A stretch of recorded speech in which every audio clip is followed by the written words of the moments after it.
Os historiadores da palavra, os teólogos, costumam colocar esse texto como um dos principais discursos de Paulo dentro do livro de Atos. Quando Paulo chega em Atenas. Eu fui profundamente tocado por esse texto essa semana e eu quero compartilhar alguns versículos com os irmãos. Atos dos Apóstolos, capítulo 17, versículo 16. Acharam aí? Dá um amém. Enquanto Paulo, versículo 16, os esperava em Atenas, o seu espírito se revoltava em face da idolatria dominante na cidade. Por isso, dissertava na sinagoga entre os judeus e os gentios piedosos, também na praça todos os dias, entre os que se encontravam ali. E alguns dos filósofos epicureus e estoicos contendiam com ele, ou seja, discutia com ele. Havendo quem perguntasse, o que quer dizer esse tagarela? Ou seja, o que esse cara está falando aí? E outros, parece pregador de estranhos deuses, pois pregava a Jesus e a ressurreição. Versículo 19. Então, tomando-o consigo, o levaram ao Areópago, dizendo, poderemos saber que nova doutrina é essa que você ensina? Posto que nos trazes aos ouvidos coisas estranhas, queremos saber o que vem a ser isso. Pois todos os de Atenas e os estrangeiros residentes de outra coisa não cuidavam senão dizer ou ouvir as últimas novidades. Então Paulo, levantando-se no meio do Areópago, disse, senhores atenienses, em tudo vos vejo acentuadamente religiosos. Porque passando e observando os objetos de vosso culto, encontrei também um altar no qual está escrito, ao Deus desconhecido. Pois esse que adorais sem conhecer, é precisamente aquele quem eu vos anuncio. Vamos entender? A mensagem vai começar a partir desse versículo do 24. Até o 24 eu vou dar uma introdução para a gente entender o que está acontecendo aí. Irmãos, esse texto é uma das coisas mais lindas. É um discurso extraordinário de alguém que alguns inclusive dizem que a maior conversão do Novo Testamento é a conversão de Paulo, né? O que está acontecendo aqui? Paulo tinha feito já uma viagem missionária pela Europa.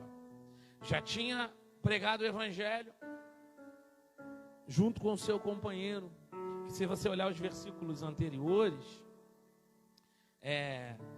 ele se despede no capítulo 15, ele se despede de Barnabé, né? Porque no final da primeira viagem missionária, eles se desentendem. Eles se desentendem por quê? Porque Marcos não consegue fazer a viagem toda, a primeira viagem. Volta no meio do caminho. Marcos que escreve o evangelho. E aí, na hora de começar a segunda viagem missionária, Paulo não quer levar Marcos. Por quê?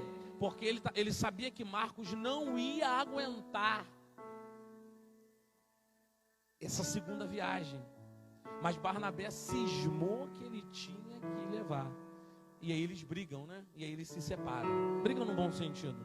Então na segunda viagem, Barnabé já não está mais com Paulo. Mas Paulo também não vai sozinho, né? Depois você lê para você ver. E aí nessa segunda viagem, Paulo chega em Atenas. Ele não queria ir para Atenas.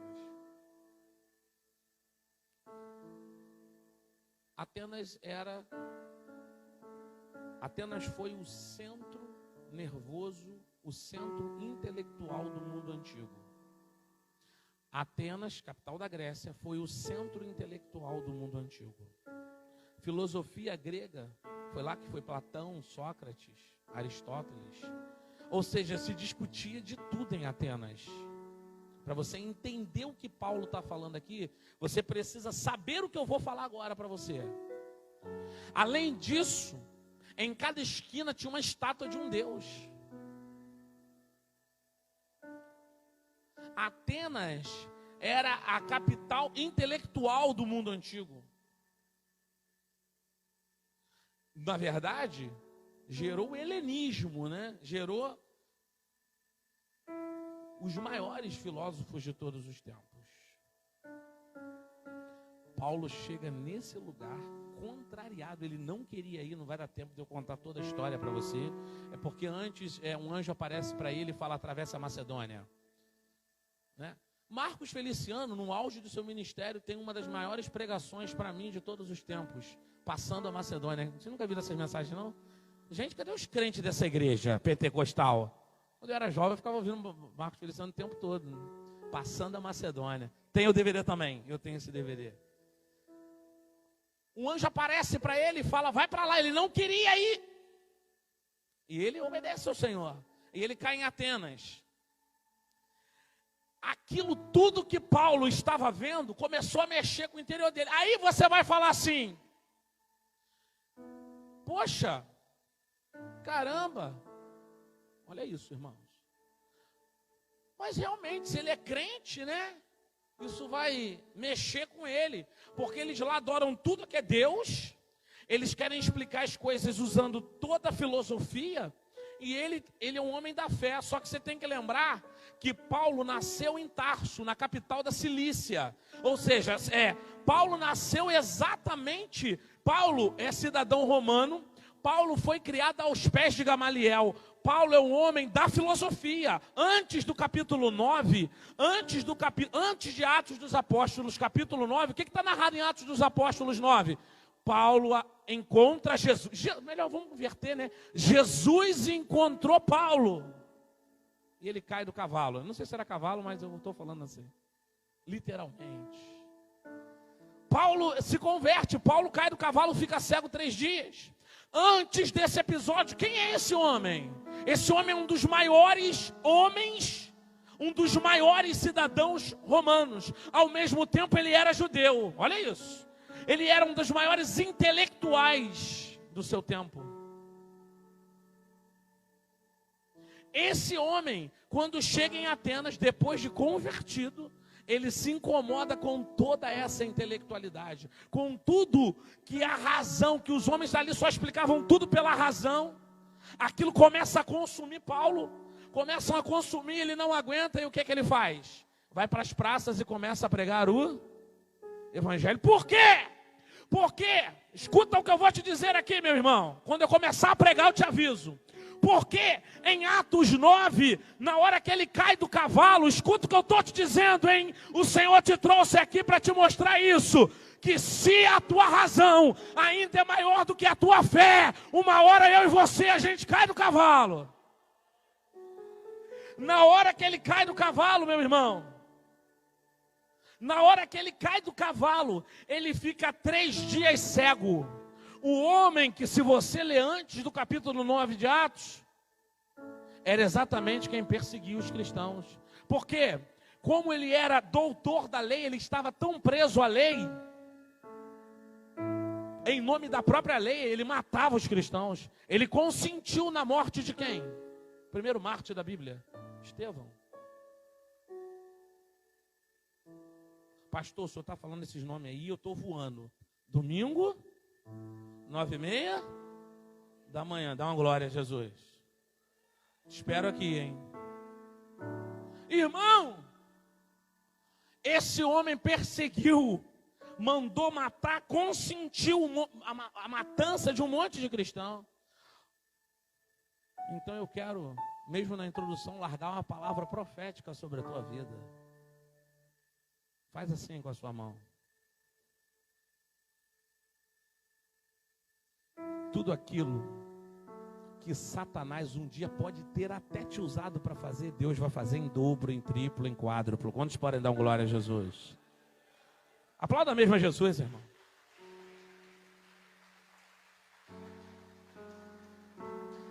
Tudo que Satanás usou na tua vida, encontrou legalidade para fazer, pode ter certeza que o Senhor pode virar esse quadro aí, meu irmão. E irmãos, as pessoas aqui estudiosas da vida de Paulo vão dizer que Paulo, depois de Jesus, é o maior nome do cristianismo. Tem noção do que é isso, meu irmão?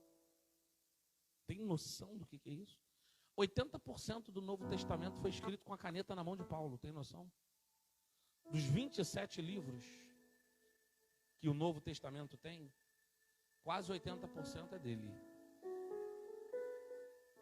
Todas as igrejas da Europa, todas as 3 viagens, ele fez 4, mas a gente fala sempre em 3. As 3 viagens dele, varreu a Europa. Esse homem, quando chega em Atenas, é um homem que o entendimento dele foi aberto pelo Senhor. E ele já não continuou a caminhar apenas por aquilo que ele sabia e que a razão explicava. Por quê? Porque quando ele cai do cavalo, escuta, do momento que ele cai do cavalo até o começo do ministério dele, leva 14 anos. Nem vou pregar sobre isso hoje. Mas na hora que ele cai do cavalo, que ele ouve a voz do céu, uma voz que provavelmente grossa: Saulo, Saulo, por que me persegues? Ele sabia, porque lá no coração dele, o Deus desconhecido estava falando com ele naquela hora. Lá em Atenas, toda a Atenas não sabia quem era o Deus desconhecido. Mas Paulo, que pisa em Atenas, ouviu em cima do cavalo a voz do Deus que até então era desconhecido. Quando ele ouve essa voz, cai do cavalo, fica 3 dias cego, tem que colocar papinha na boca dele. E ele só deixou de ficar cego porque Deus foi misericordioso. Porque nem Natã queria ir lá onde ele estava, que tinha medo de que ele mandasse matar. Deus fala para o profeta, depois tu lê o capítulo 9 de Atos: vai lá, porque eu tenho um mistério na vida daquele homem. Vai lá, porque sou eu que estou te mandando. Aí Natã fala: o quê? Esse cara mata cristão. Vai lá, porque ele será o maior de todos os tempos. Aí diz a palavra que ele entra onde Paulo está, bota a mão nos olhos dele, as escamas dos olhos caem. Escute isso. Aí ele passa a ver de novo humanamente. Só que quando ele passa a ver humanamente, significa dizer assim: agora Paulo enxerga mais do que a razão pode mostrar. Agora Paulo experimentou, agora Paulo sabe quem é o Deus desconhecido. Dá um glória a Jesus aí, meu irmão. Quando Paulo pisa em Atenas, irmãos, na capital do conhecimento, no lugar do todo intelecto, o intelecto que influenciou não é intelecto que influenciou uma cidade, um país, influenciou o mundo. Na hora que Paulo pisa em Atenas, que ele vê uma lápide, na verdade, uma pedra escrito, porque os atenienses não faziam ideia de quem era esse Deus. Eles escrevem ali: o Deus desconhecido. Eu tenho certeza que na hora que Paulo pisa lá, o coração dele, dentro dele começa um movimento. Ele fala assim: o Deus que me fez cair do cavalo hoje será conhecido nessa cidade. Então, primeiro ponto, e agora eu começo, que eu quero destacar para você nessa noite: você que entrou por essas portas e um dia aceitou Jesus, esse Deus não é mais desconhecido para você. Escuta o que eu vou te dizer. Você que chegou até esse lugar e um dia aceitou Jesus: pastor, eu estou afastado do evangelho, pastor, tem tanto tempo que eu não vou na igreja. Não importa. Se um dia você que entrou por essas portas aceitou Jesus, esse Deus não é mais desconhecido para você. Ele pode ter ficado até esquecido, mas você o conhece. Quantos podem dar glória a Jesus aqui? Então, o primeiro ponto dessa pequena reflexão é: para aqueles que já aceitaram a Jesus, esse Deus é conhecido para você. Outrora andavas em trevas e Ele te resgatou do império da morte. Outrora você estava nas mãos de Satanás e Ele te resgatou para a vida eterna. Eita glória! No passado você estava caído. Pastor, já até esqueci dos feitos que o Senhor já fez. O Senhor está falando no meu coração nessa noite, meu irmão. Lamentações 3, versículo 21. Eita glória! Eu quero trazer à memória aquilo que me dá esperança. Escuta bem, o livro de Lamentações, meu irmão, foi escrito nos escombros do templo. O templo estava caído. Eita maravilha! Acredita-se que quando o livro de Lamentações foi escrito, é porque quem escreveu estava olhando as ruínas, se lamentando, porque um dia ali estava a casa da habitação do Senhor. E ele vai dizer: eu quero trazer à memória aquilo que me traz esperança. O que nos traz esperança, meu irmão? Com certeza era um homem que conhecia a palavra. Está escrito lá: eu resgatarei Israel, eu reconstruirei a nação. Se nós formos colocar isso para esse momento, para os nossos dias, eu quero te dizer que eu e você, gentios, não somos judeus. O mais importante não é ser judeu nem gentio. Irmãos, eu estou animado, eu pregaria aqui até amanhã de manhã. O mais importante, meu irmão, não é se você é judeu ou gentio. O Senhor mostrou isso a Pedro. Quando Pedro ficou em dúvida sobre isso, o Senhor deu uma visão a Pedro, desceu. Onde está isso? Atos dos Apóstolos, capítulo 10. Desceu um lençol e mostrou para ele: meu querido, esquece isso, porque eu vim para judeu e para não judeu. Eu vim para gentio e para não gentio. Eu vim resgatar o perdido. Todo aquele que um dia levantar a sua mão, reconhecer que Jesus é o Filho de Deus, esse é meu filho. Foi esse Deus que te trouxe aqui essa noite. Foi esse Senhor que te trouxe aqui essa noite, para te fazer lembrar que um dia Ele te resgatou do império das trevas. Pastor, eu ainda não aceitei Jesus, então hoje é a noite. O Deus que poderia ser desconhecido para você até 7 horas da noite, hoje Ele quer se fazer conhecido na tua vida, meu irmão, minha irmã. Você pode dar um aleluia, glória a Deus. O Deus que poderia ser desconhecido até 1 hora atrás, Ele quer ser conhecido, se revelar cada dia mais para você. Ele quer fazer o que está em Jeremias capítulo 33, versículo 3. Busque a mim e eu responder-te-ei, anunciar-te-ei coisas grandes e ocultas e novas que ainda não conheces. Aleluia! Quantos podem dar um glória a Deus aí, irmão? O Senhor quer se fazer conhecido para nós nessa noite, meu irmão.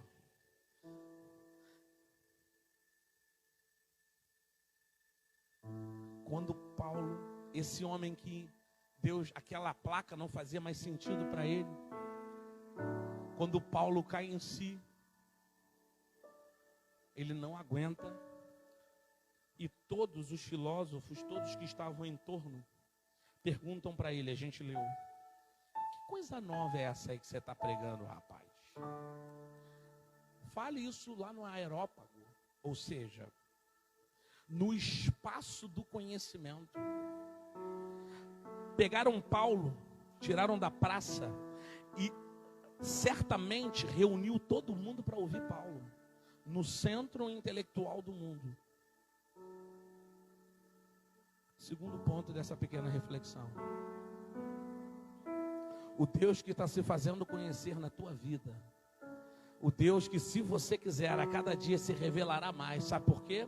Porque a palavra do Senhor é fonte inesgotável de vida. Dá aleluia, glória a Deus aí. A palavra do Senhor não é um enigma, ela é um mistério, porque ela tem sempre algo a se revelar. Deus se revela todo o tempo para nós, irmãos. Escute bem isso, meu irmão. O que Deus está fazendo e quer fazer na nossa vida talvez te levarão até para o aerópago.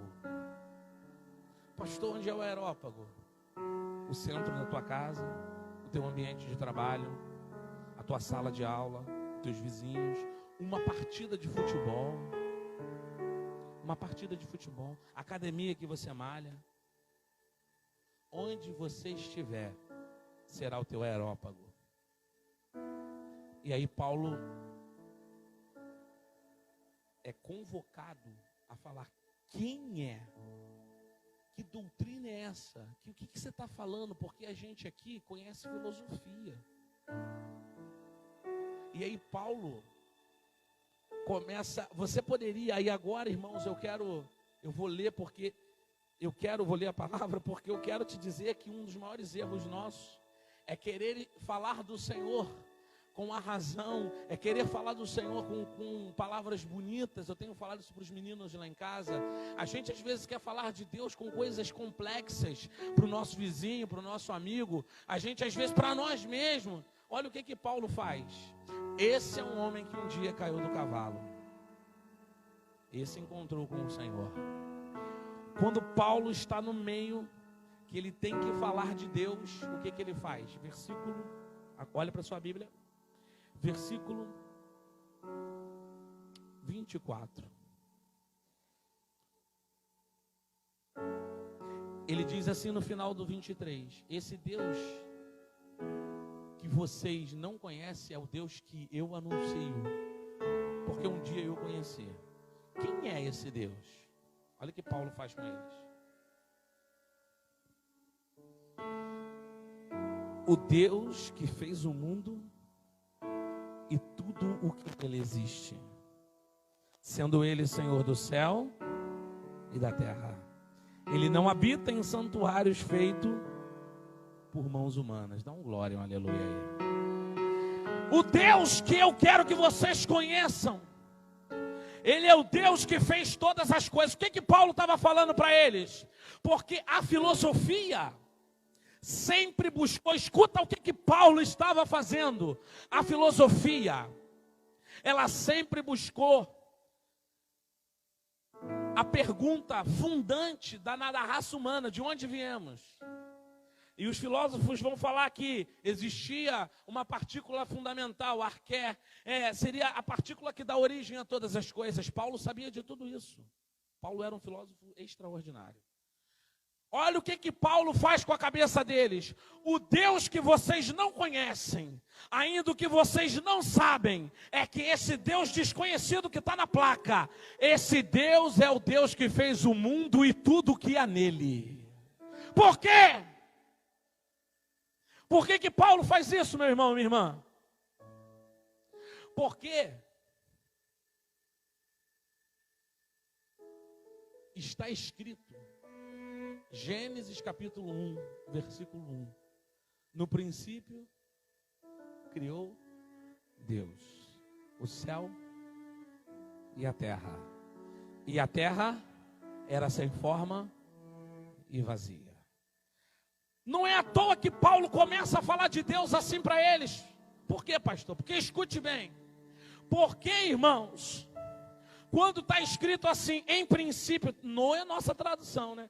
Em princípio criou Deus os céus e a terra. Paulo está dizendo assim para eles: eu quero te dizer que esse Deus que vocês desconhecem sempre existiu. As coisas entraram em ordem a princípio pela palavra dele. Olha o que Paulo estava dizendo para eles. Esse Deus que vocês não conhecem, ele sempre existiu. Ele sempre existirá, ele é eternamente. E todas as coisas que nós conhecemos criaram ordem, passaram a se organizar. Do caos a todas as coisas se organizarem a partir do bara. É o verbo de ação que só é dado a Deus. A partir da palavra dele, o caos recebeu ordem. Ou seja, esse Deus controla a natureza, controla os astros, controla a tua vida, controla a minha vida. Esse Deus, por isso que você está tendo dificuldade de conhecê-lo. É a hora de você conhecer o Deus que faz todas as coisas. E ele continua. Paulo ficou nervoso, irmão. Versículo 25. Nem é servido por mãos humanas.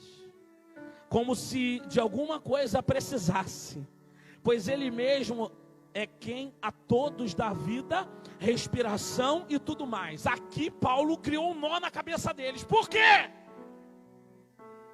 Porque Paulo sabia que o que mais nos distancia do Senhor, guarde, olha para mim agora, foca aqui. Paulo sabia que o que mais nos distancia do Senhor, escuta o que eu vou te dizer, guarda isso numa caixinha, guarda isso com carinho, escuta o que eu vou te falar, guarda a revelação da palavra nessa noite. Se você veio aqui, o Senhor tinha um encontro contigo, olha o que Paulo está dizendo para eles. Deus não te ama porque há algo de bom em você. Não existe nada de bom em você que mereça o amor que vem de Deus. Olha o que Paulo está falando para eles. Não tem nada em mim que mereça o sacrifício de Jesus na cruz.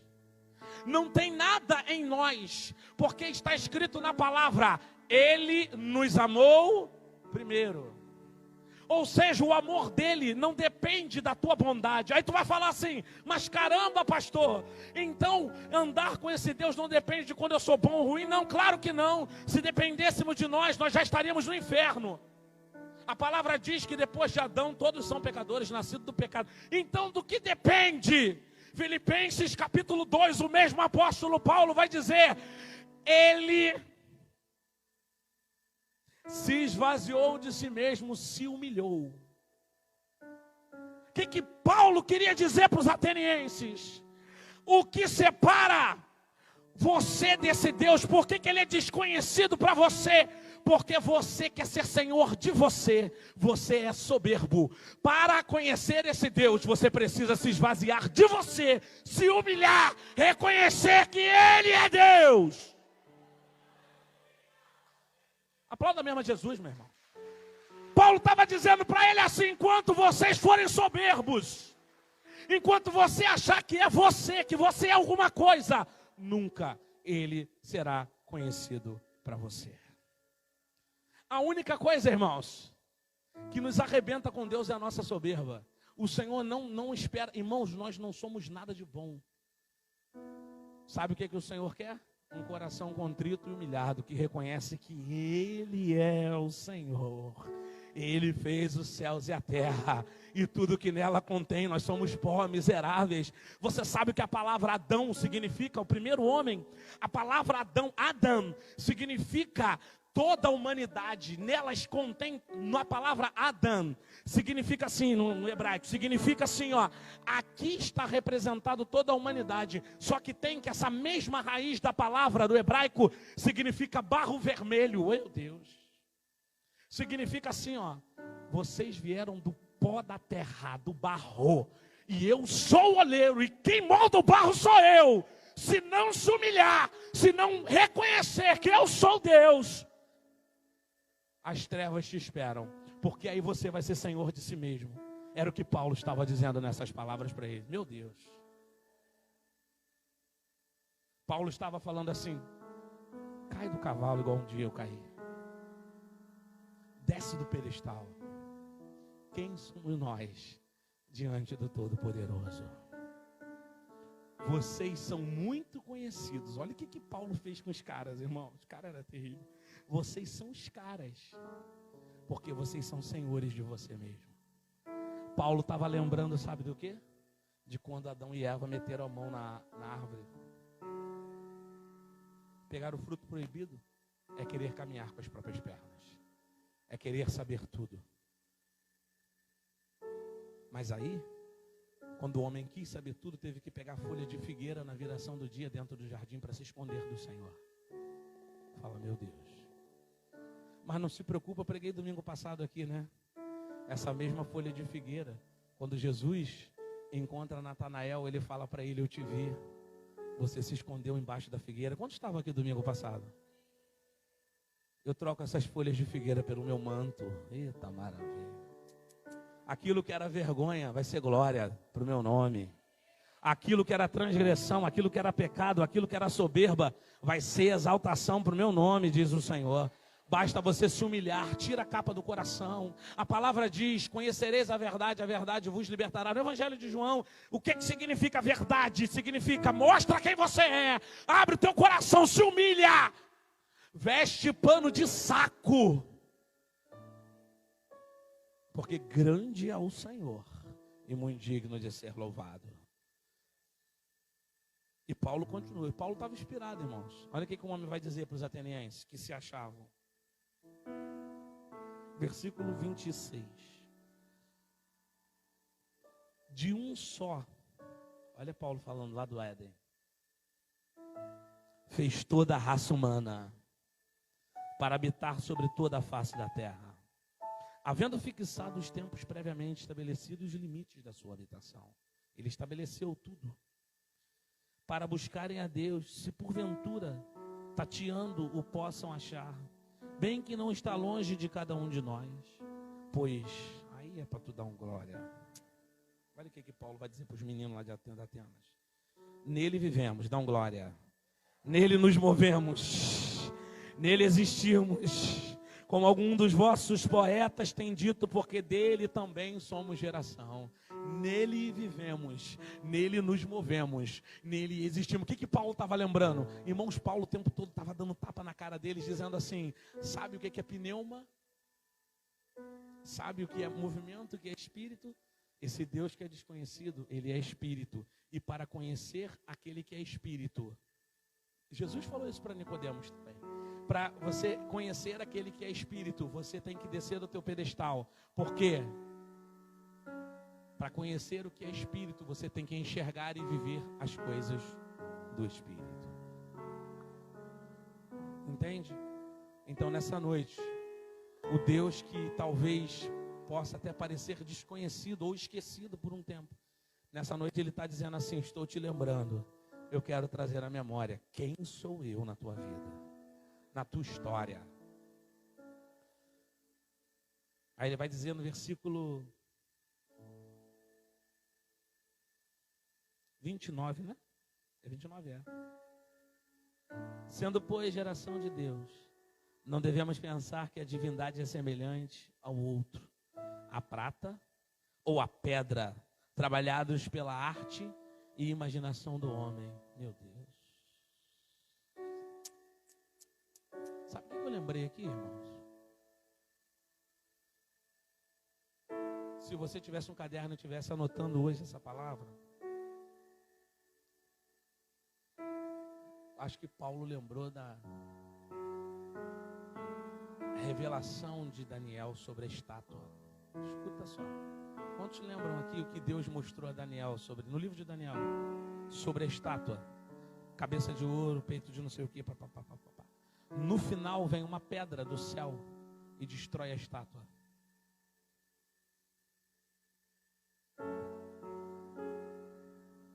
Acho que Paulo estava dizendo assim: aquele que veio de lá, Jesus Cristo, esse não foi feito pela mão do homem, não foi esculpido, não pode ser manipulado. E ele é o Rei dos Reis, o Senhor dos Senhores. Os impérios caíram, isso que Paulo queria dizer.